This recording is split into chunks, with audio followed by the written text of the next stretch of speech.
आज की इस इंग्लिश क्लास में आप सभी का स्वागत है। स्टूडेंट्स, आज की इस क्लास में हम क्लास 9 की बुक मोमेंट्स का चैप्टर नंबर 1 जिसका नाम है द लॉस्ट चाइल्ड यानी खोया हुआ बच्चा, जिसे इंडियन राइटर मुल्कराज आनंद ने लिखा है, उसके क्वेश्चन आंसर्स को डिस्कस करने वाले हैं। Let's start with question number 1। What are the things the child sees on his way to the fair? मेले जाते वक्त अपने रास्ते में बच्चा क्या चीजें देखता है। तो स्टूडेंट्स, यहाँ दो क्वेश्चंस दिए गए हैं। सबसे पहले हम पहले क्वेश्चन का आंसर करेंगे। He sees toys displayed in the shops. वह दुकानों में जो टॉयज थे, जो खिलौने थे, डिस्प्लेड थे यानी प्रदर्शन के लिए बाहर लगाए गए थे, सजाए गए थे, उन्हें देखता है। तो he sees toys displayed in the shops. He sees the vast mustard field which was yellow like melting gold. वो देखता है उस वास्ट यानी विस्तृत, फैले हुए, वाइड स्प्रेड मस्टर्ड फील्ड को, सरसों के खेत को, which was yellow like melting gold, जो कि पीला था मानो कि melting gold यानी पिघलता हुआ सोना हो, यानी जो कि पिघलते हुए सोने के जैसा पीला था। He sees the vast mustard field which was yellow like melting gold. He sees purple winged dragonflies. वो बैगनी रंग के पंखों वाली ड्रैगन फ्लाइज को देखता है। बटरफ्लाइज एंड ब्लैक बीज, तितलियों को और ब्लैक बीज यानी काली मधुमक्खियों को देखता है। Which flap their wings, जिन्होंने अपने पंख फड़फड़ाए, and sucked nectar from flowers, और फूलों से उनका नेक्टर चूसा। सक का मतलब होता है चूसना, और यहाँ नेक्टर का मतलब वैसे अमृत होता है, लेकिन यहाँ नेक्टर कहा गया है फूलों के रस को। He also sees little insects and worms. वो उन छोटे छोटे कीड़े, कीट पतंगों को भी देखता है। Who had come along the footpath to enjoy sunshine, जो कि सनशाइन यानी सूरज की रोशनी को एंजॉय करने के लिए, सूरज की रोशनी का आनंद लेने के लिए फुटपाथ पर आ गए थे। He also sees little insects and worms who had come along the footpath to enjoy sunshine. The child sees a dove in the grove. Grove यानी कि उपवन। तो उपवन में वो बच्चा एक डव को यानी एक फाख्ता, जो कि कबूतर के जैसा होता है, व्हाइट कलर का, उस पक्षी को भी देखता है। He sees crowd of people walking towards the fair. वो लोगों की भीड़ भी देखता है जो कि मेले की ओर जा रही थी। तो स्टूडेंट्स, यहाँ हमने आंसर किया है उस क्वेश्चन का जिसमें पूछा गया था कि वो बच्चा मेले में अपने रास्ते में क्या क्या चीजें देखता है। अब एक और क्वेश्चन भी आपको दिया गया है, Why does he lag behind? Students, to lag behind का मतलब होता है टू बी लेफ्ट बिहाइंड यानी पीछे छूट जाना। तो आपसे पूछा गया है कि वह पीछे क्यों छूट जाता है। तो हम इस क्वेश्चन का आंसर करते हैं, the child often lagged behind because he was free spirited. वो बच्चा ऑफन यानी अधिकतर या अक्सर पीछे छूट गया। The child often lagged behind because he was free spirited, क्योंकि वो बच्चा फ्री स्पिरिटेड था यानी कि काफी बेपरवाह और चंचल था। Different things on the way drew his attention. जो रास्ते में different things यानी अलग अलग चीजें थी, उन्होंने उसका attention यानी ध्यान draw किया यानी drew। तो अलग अलग चीजों ने उसका ध्यान अपनी ओर खींचा। Attracted to these things, और इन चीजों से आकर्षित होकर he stopped in his way again and again. वो again and again यानी बार बार अपने रास्ते में रुका। His parents walked ahead, और उसके पेरेंट्स आगे आगे चले। And he was left behind, और वो पीछे छूट गया था। Question number 2 is, in the fair he wants many things. मेले में वो कई सारी चीजें चाहता है। What are they? वे क्या हैं? तो स्टूडेंट्स, यहाँ आपको बताना है कि वो बच्चा मेले में कौन कौन सी चीजें थी जिन्हें प्राप्त करना चाहता था। Why does he move on without waiting for an answer? क्यों वो मूव ऑन यानी आगे बढ़ जाता है बिना जवाब का इंतजार किए हुए। तो स्टूडेंट्स, यहाँ भी आपको दो क्वेश्चन दिए गए हैं। सबसे पहले हम पहले क्वेश्चन का आंसर लिखेंगे। The child wanted to buy a barfi from the sweetmeat seller. Sweetmeat seller यानी मिठाई की दुकान वाले से वो बच्चा बर्फी खरीदना चाहता था। He wanted a garland of flowers from the flower seller. फूल विक्रेता से वो एक फूलों का गार्लैंड यानी कि माला खरीदना चाहता था। He wanted to buy a balloon from the balloon seller. गुब्बारे विक्रेता से वो एक बलून यानी गुब्बारा खरीदना चाहता था. He wanted to listen to the music of flute being played by the snake charmer. तो स्नेक चार्मर के द्वारा यानी सपेरे के द्वारा जो फ्लूट यानी कि बीन बजाई जा रही थी वो उस बीन के संगीत को सुनना चाहता था. He wanted to take a ride on the roundabout swing. Round swing यानी कि जो झूला था जो गोल गोल घूमता था उस झूले पर वो एक राइड लेना चाहता था यानी एक राइड को एंजॉय करना चाहता था. तो स्टूडेंट्स अब हम आंसर लिखते हैं दूसरे क्वेश्चन का. दूसरे क्वेश्चन में आपसे पूछा गया था कि बिना जवाब का इंतजार किए वो बच्चा हर बार मूव ऑन क्यों करता है, क्यों आगे बढ़ जाता है.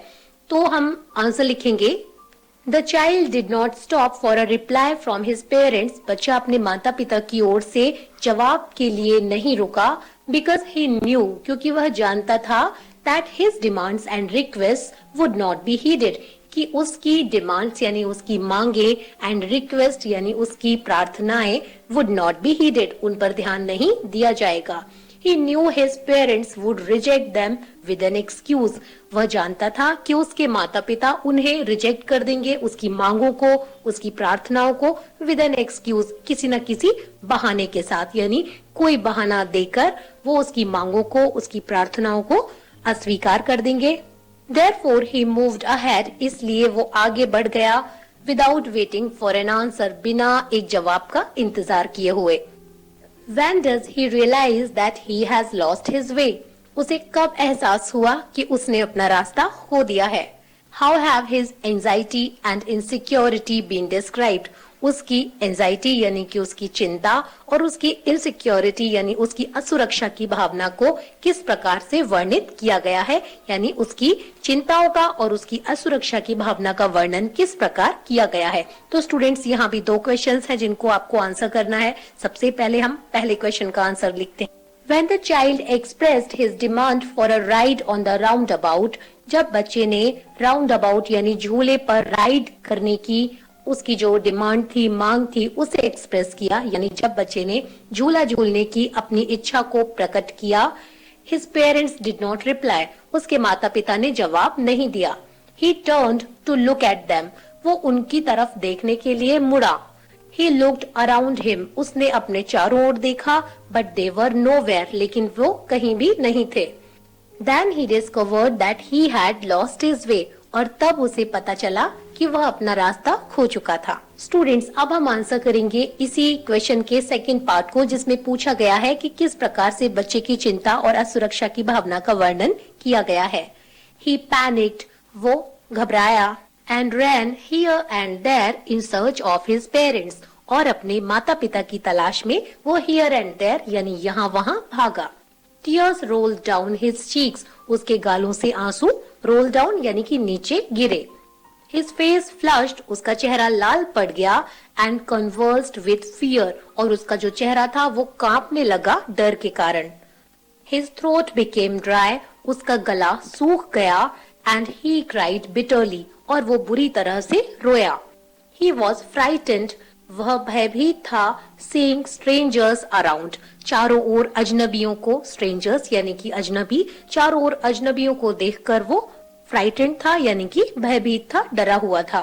His clothes became dirty. उसके जो कपड़े थे वो गंदे हो गए. His turban untied. उसकी जो पगड़ी थी वो खुल गई. He was feeling anxious as well as insecure. वह anxious यानी चिंतित महसूस कर रहा था साथ ही साथ वह insecure यानी असुरक्षित भी महसूस कर रहा था. The next question is, why does the lost child lose interest in the things that he had wanted earlier? खोया हुआ बच्चा उन चीजों में इंटरेस्ट को क्यों खो देता है जो कि अर्लियर यानी कि पहले वह चाहता था यानी जिन चीजों की पहले उसने इच्छा की थी बाद में वो उन चीजों में से ही इंटरेस्ट को क्यों खो देता है फिर बाद में वो चीजें उसको नहीं चाहिए थी. तो स्टूडेंट्स इसका हम आंसर लिखेंगे. The child lost interest in the things that he had wanted earlier कि जो चीजें बच्चे ने पहले चाही थी उनमें ही वो इंटरेस्ट खो देता है because they had lost their value क्योंकि वो चीजें अपनी वैल्यू अपने महत्व को खो चुकी थी. Earlier he was with his parents. पहले तो वो अपने माता पिता के साथ था and he was happy और वो खुश था. He wanted to enjoy them, so he yearned for them. वो इन चीजों का आनंद लेना चाहता था, इसलिए वो इनके लिए लालायित था। स्टूडेंट्स, यार्न फॉर का मतलब होता है किसी चीज के लिए प्रबल इच्छा करना, किसी चीज के लिए लालायित होना। तो पहले वो अपने माता पिता के साथ था, खुश था, इन चीजों को एंजॉय करना चाहता था, इसलिए इन चीजों के लिए लालायित था। He loved his parents more than anything else. अन्य किसी भी चीज से ज्यादा वो अपने माता पिता से प्रेम करता था। The only thing he wanted was to be reunited with them. और वो एकमात्र चीज जो कि वह चाहता था वो थी अपने पेरेंट्स से दोबारा से मिल जाना। The next question is, what do you think happens in the end? आप क्या सोचते हैं कि अंत में क्या होता है? Does the child find his parents? क्या बच्चे को अपने माता पिता मिलते हैं? तो स्टूडेंट्स, ये एक ओपन एंडेड क्वेश्चन है। ऐसे क्वेश्चंस का एक पर्टिकुलर आंसर नहीं होता है। ये डिपेंड करता है कि कौन सा व्यक्ति क्या सोचता है, किस तरह से आंसर देता है। कुछ लोगों के ओपिनियन में इस बच्चे को शायद अपने पेरेंट्स मिल गए होंगे, तो वहीं कुछ लोग सोचेंगे कि शायद बच्चे को अपने पेरेंट्स नहीं मिले होंगे। तो इस क्वेश्चन के दो तरह के ओपिनियन पर बेस्ड दो आंसर्स हो सकते हैं, जो कि मैंने आपको यहाँ लिखकर बताए हैं। In my opinion, the child was reunited with his parents. मेरी राय में बच्चा अपने माता पिता से दोबारा से मिल गया था। They had also been searching him. वे भी इसको खोज रहे थे। The man helped in their reunion. और इनकी reunion में, इनके पुनर्मिलन में, दोबारा से मिलने में मैन ने, इस जो आदमी था उसने मदद की। और स्टूडेंट्स, जिन लोगों को ऐसा लगता है कि ये बच्चा नहीं मिल पाया, वो इस क्वेश्चन का आंसर इस तरह से दे सकते हैं, I think they couldn't be reunited. मैं सोचता हूँ कि वे दोबारा नहीं मिल सके। The man took the child with him. वो आदमी ही उस बच्चे को अपने साथ ले गया and brought him up. और उसने पाला। स्टूडेंट्स, bring up एक फ्रेजल वर्ब है, यानी bring up का मतलब होता है पालन पोषण करना या पालना। स्टूडेंट्स, चैप्टर के बाद जो क्वेश्चंस दिए होते हैं वो खत्म हो चुके हैं, लेकिन इस क्लास में, इस वीडियो में मैंने कुछ और इम्पोर्टेंट क्वेश्चंस को भी इंक्लूड किया है, जिनको जानना, जिनको सीखना आपके लिए जरूरी है। Justify the title of the lesson the lost child. The lost child जो लेसन है उसका जो शीर्षक है, जो टाइटल है, उसको जस्टिफाई कीजिए, यानी सही ठहराइए। स्टूडेंट्स, टाइटल का जस्टिफिकेशन एक काफी इंपॉर्टेंट क्वेश्चन होता है और स्टूडेंट्स को जस्टिफिकेशन आना चाहिए। इसमें आपको बताना होता है कि जो ये लेसन का टाइटल है वो सही है, सटीक है और सुटेबल है इस लेसन के लिए। तो हम आंसर लिखना स्टार्ट करते हैं। The title of the lesson the lost child captures the attention of the readers. जो पार्ट द लॉस्ट चाइल्ड का टाइटल है वो जो रीडर्स हैं यानी पाठक हैं, उनके अटेंशन को, उनके ध्यान को कैप्चर करता है, यानी कि आकर्षित करता है, खींचता है। यानी इस पाठ का शीर्षक जो पाठकों के ध्यान को खींचता है। It arouses curiosity in them. ये उनमें क्यूरियोसिटी यानी उत्सुकता या कौतूहल जागृत करता है। The story is about a child who is lost in a fair.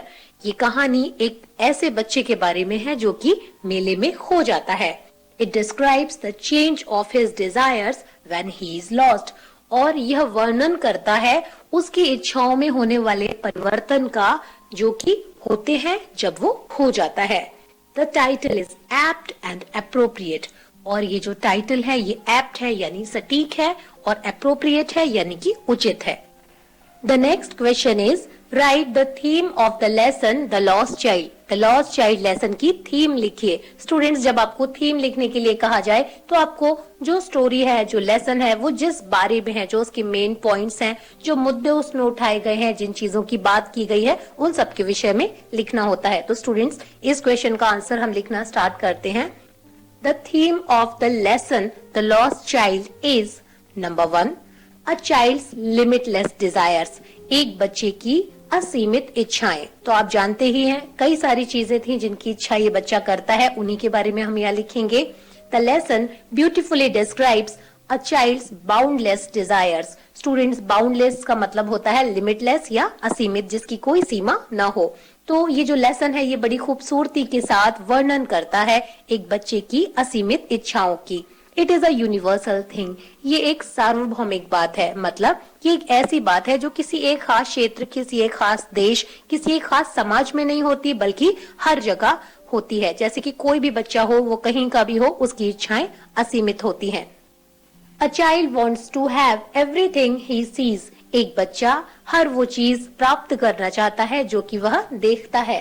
His desires are limitless. उसकी इच्छाएं असीमित होती हैं। अगली बात जो ये लेसन करता है वो है strong bond between children and their parents. बच्चों और उनकी माता पिता के बीच मजबूत बंधन।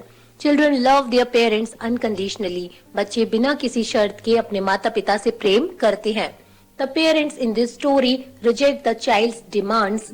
ये जो माता पिता हैं इस कहानी में, वो बच्चे की सभी डिमांड्स को, सभी मांगों को रिजेक्ट कर देते हैं, खारिज कर देते हैं। Still the child loves them more than anything else. Still यानी फिर भी ये बच्चा उनसे किसी अन्य चीज से अधिक प्रेम करता है। The only thing he desires for is reunion with them. और वो एकमात्र चीज जिसकी ये इच्छा करता है वो है उनसे दोबारा से मिल जाना। Kindness and gentlemanliness. Kindness यानी दया और gentlemanliness यानी शराफत। The lesson throws light on the gentlemanliness and kindness of the man who helps the child. वह व्यक्ति जो कि इस बच्चे की मदद करता है, उसकी काइंडनेस यानी उसकी दया पर और उसकी जेंटलमैनलीनेस यानी शराफत पर भी यह पाठ प्रकाश डालता है। He tries his best to console and soothe the child.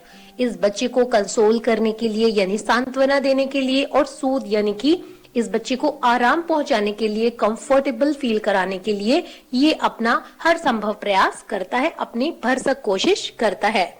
He is really a responsible and kind person. वह वास्तव में एक रिस्पॉन्सिबल यानी जिम्मेदार और काइंड यानी दयालु व्यक्ति है। स्टूडेंट्स, यहाँ इस चैप्टर के क्वेश्चन आंसर्स कंप्लीट हो चुके हैं। अब आपको पैराग्राफ राइटिंग करना है। स्टूडेंट्स, आप जानते हैं कि पैराग्राफ एक सीरीज है कुछ सेंटेंसेस की जिनको कि ऑर्गेनाइज किया जाता है और वो सारे के सारे एक टॉपिक से रिलेटेड होते हैं। तो स्टूडेंट्स, यहाँ आपको जो पैराग्राफ लिखना है वो है a visit to a fair यानी कि मेले की सैर। क्योंकि अभी ये जो चैप्टर आपने पढ़ा ये मेले के ही बारे में था, उस बच्चे के बारे में था जो वहां खो जाता है। कई सारे साइट्स, कई सारे सीन्स का डिस्क्रिप्शन ऑलरेडी आपने इस चैप्टर में देखा है, पढ़ा है, तो आपको इस पैराग्राफ को लिखना काफी इजी रहेगा क्योंकि आप वहां से कई सारे हिंट्स ले सकते हैं। A visit to a fair is interesting and entertaining. एक मेले की सैर इंटरेस्टिंग यानी रोचक और एंटरटेनिंग मनोरंजक होती है। The fairs are common in our life. मेले हमारे जीवन में साधारण है या आम बात है। They make our life enjoyable. ये हमारी जीवन को enjoyable यानी आनंद के योग्य बनाते हैं। People wait eagerly for them. लोग इनका eagerly यानी उत्सुकता से इंतजार करते हैं। They enjoy themselves in fairs. वे मेलों में आनंद लेते हैं। In Delhi, Diwali fairs have become very popular. Delhi में दिवाली के मेले बहुत ही पॉपुलर यानी बहुत ही प्रचलित हो गए हैं। This year I went to see a grand fair held at Dussehra ground during Diwali. इस साल मैं दिवाली के दौरान दशहरा ग्राउंड पर एक बड़ा सा मेला देखने गया। I went with my parents. मैं अपने पेरेंट्स के साथ गया यानी मैं अपने माता पिता के साथ गया। We went there by a taxi. हम वहाँ एक टैक्सी से गए। The buses were packed with people. बसें लोगों से भरी हुई थीं and roads were very busy. और सड़कें बहुत व्यस्त थीं। Therefore we hired a taxi. इसलिए हमने एक टैक्सी हायर की यानी किराए पर ली। At the Dashera ground there was a huge crowd of people at the entry itself. Dussehra ground पर ह्यूज क्राउड यानी बहुत ही बड़ी भीड़ थी। एट एंट्री इटसेल्फ यानी कि जहां जो प्रवेश द्वार था मेले का, वहीं पर बहुत सारी बड़ी भीड़ थी यानी काफी सारे लोग थे। People had been waiting in long queues for the entry tickets. Entry tickets यानी प्रवेश के लिए जो टिकट होते हैं उनके लिए लोग लंबी लाइनों में इंतजार कर रहे थे। After getting tickets we entered the fair. अपने टिकट्स प्राप्त करने के बाद हमने मेले में प्रवेश किया। It was all very colourful. वहाँ सब कुछ बहुत ही ज्यादा कलरफुल था, यानी कि रंगीन था। In the fair, there were over 250 stalls of different things. मेले में 250 से भी अधिक अलग अलग चीजों की स्टॉल्स थी। The sweet stalls were overcrowded. और जो मिठाई की स्टॉल्स थी वो ओवरक्राउडेड थी, यानी कि वहां बहुत ज्यादा भीड़ थी। People were standing in queues for their turn. अपनी बारी के लिए लोग लाइनों में या पंक्तियों में इंतजार कर रहे थे। Handcrafted items displayed there were amazing. जो हैंडक्राफ्टेड यानी जो हाथ से बने हुए सामान थे, जो हाथ से बनी हुई चीजें थी, जो कि वहां पर डिस्प्ले की गई थी, वो अमेजिंग थी, यानी वो बहुत ही अद्भुत थी, आश्चर्यजनक थी। यंग एंड ओल्ड, जवान और बूढ़े, मेन, विमेन एंड चिल्ड्रन, आदमी, औरतें और बच्चे, in colourful clothes had come to see the fair. मेले को देखने रंगीन कपड़ों में आए थे, यानी बूढ़े लोग, जवान लोग, स्त्री, पुरुष, बच्चे सभी रंगीन कपड़े पहनकर मेले को देखने आए थे। The mic announcements about a lost child distracted the attention of the people. जो माइक अनाउंसमेंट हो रहा था, यानी माइक्रोफोन पर जो घोषणा हो रही थी एक खोए हुए बच्चे के बारे में, उसने लोगों के ध्यान को डिस्ट्रैक्ट किया या भटकाया। I enjoyed horse riding.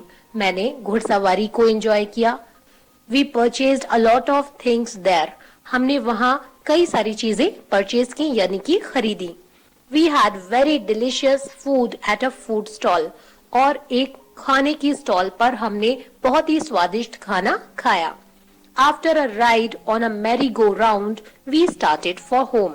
और फिर मैरी गो राउंड यानी कि जो गोल गोल बड़ा सा झूला होता है, उस पर झूलने के बाद, उस पर एक राइड के बाद हम घर के लिए चल पड़े। It was a day which I enjoyed a lot. ये एक ऐसा दिन था जिसका मैंने बहुत ज्यादा आनंद लिया या जिसे मैंने बहुत एंजॉय किया। Fairs are really very entertaining and interesting. जो मेले होते हैं वो वास्तव में बहुत ही ज्यादा रोचक और मनोरंजक होते हैं। स्टूडेंट्स, आपने इस चैप्टर को पढ़ा, समझा और इसके क्वेश्चन आंसर्स भी किए। अब आपके कॉम्प्रिहेंशन को टेस्ट करने के लिए, ये जानने के लिए कि आपने कितना सीखा, आपको ये कॉलम्स को मैच करना है। यानी कॉलम ए में जो वर्ड्स दिए हुए हैं, आपको उस वर्ड का सही मीनिंग कॉलम बी में से चुनना है और उसे मैच करना है। स्टूडेंट्स, आप इन सभी वर्ड्स को अपनी नोटबुक में नोट डाउन करें और इनको लर्न कर लें। ऐसा करने से आपकी जो वोकैबुलरी है वो रिच बनेगी।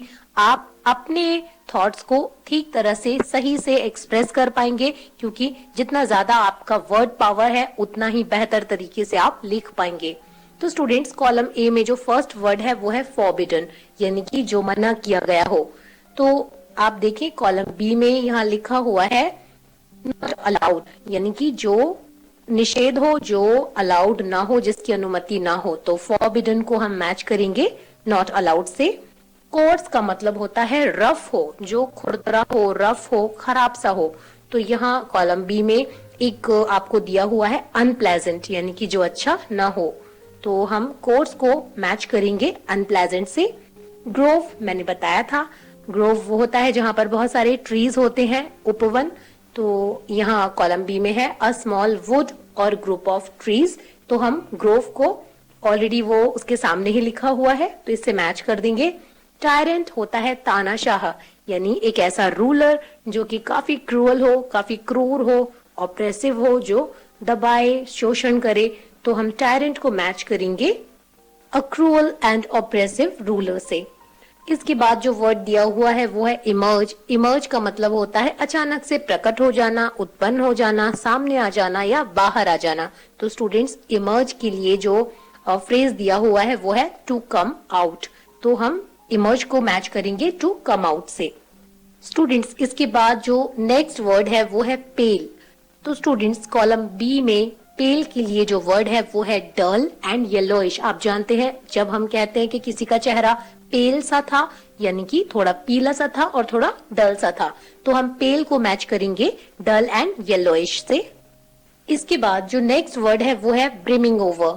तो स्टूडेंट्स, ब्रिमिंग ओवर ये एक फ्रेज है और इसका जो मतलब होता है वो होता है टू बी ओवरफ्लोइंग, यानी कि इतना ज्यादा भरा होना कि जैसे कि ओवरफ्लो होने वाला हो या हो रहा हो। तो इसके लिए जो वर्ड है वो है to be full of something. तो ब्रिमिंग ओवर को हम मैच करेंगे to be full of something से। कॉलम ए में जो अब नेक्स्ट वर्ड है वो है गॉडी। तो स्टूडेंट्स, गॉडी अगर कोई कहता है कि वो ड्रेस मैंने इसलिए नहीं खरीदी क्योंकि वो काफी गॉडी थी, इसका मतलब होता है कि वो काफी ज्यादा ब्राइट थी, बहुत ज्यादा चमक दमक थी उसमें और काफी भड़कीली सी थी। तो गॉडी का जो मीनिंग है वो है एक्सट्रीमली ब्राइट एंड शोई। तो हम गॉडी को मैच करेंगे एक्सट्रीमली ब्राइट एंड शोई से। जो नेक्स्ट वर्ड है वो है ब्रूटल। स्टूडेंट्स, ब्रूटल का मतलब होता है काफी निर्दयी और क्रूर। तो यहाँ ब्रूटल के लिए जो एक प्रॉपर वर्ड है जो कॉलम बी में दिया है वो है हार्श एंड रफ। तो स्टूडेंट्स, हम ब्रूटल को मैच करेंगे हार्श एंड रफ से। और आखिरी में जो वर्ड दिया हुआ है वो है ट्रैम्पल्ड, जिसका मतलब होता है क्रश्ड। तो जैसा कि वो बच्चे को डर था कि वो उस भीड़ से कहीं पैरों में कुचल ही ना जाए, तो उसे ट्रैम्पलिंग का डर था। तो ट्रैम्पल्ड को हम मैच करेंगे क्रश्ड से। तो स्टूडेंट्स, आज की क्लास यही खत्म होती है। आई होप आज की क्लास आपके लिए हेल्पफुल रही होगी। कुछ नई बातें, कुछ नई चीजें आपने इस क्लास से जरूर सीखी होंगी। जो भी डिफिकल्ट वर्ड्स आपको लगते हैं, जो चीजें आपको डिफिकल्ट लगती हैं, आप उन्हें एक नोटबुक में नोट डाउन कीजिए, प्रैक्टिस कीजिए, because practice makes a man perfect. Keep learning, keep growing. Good luck. जय हिंद।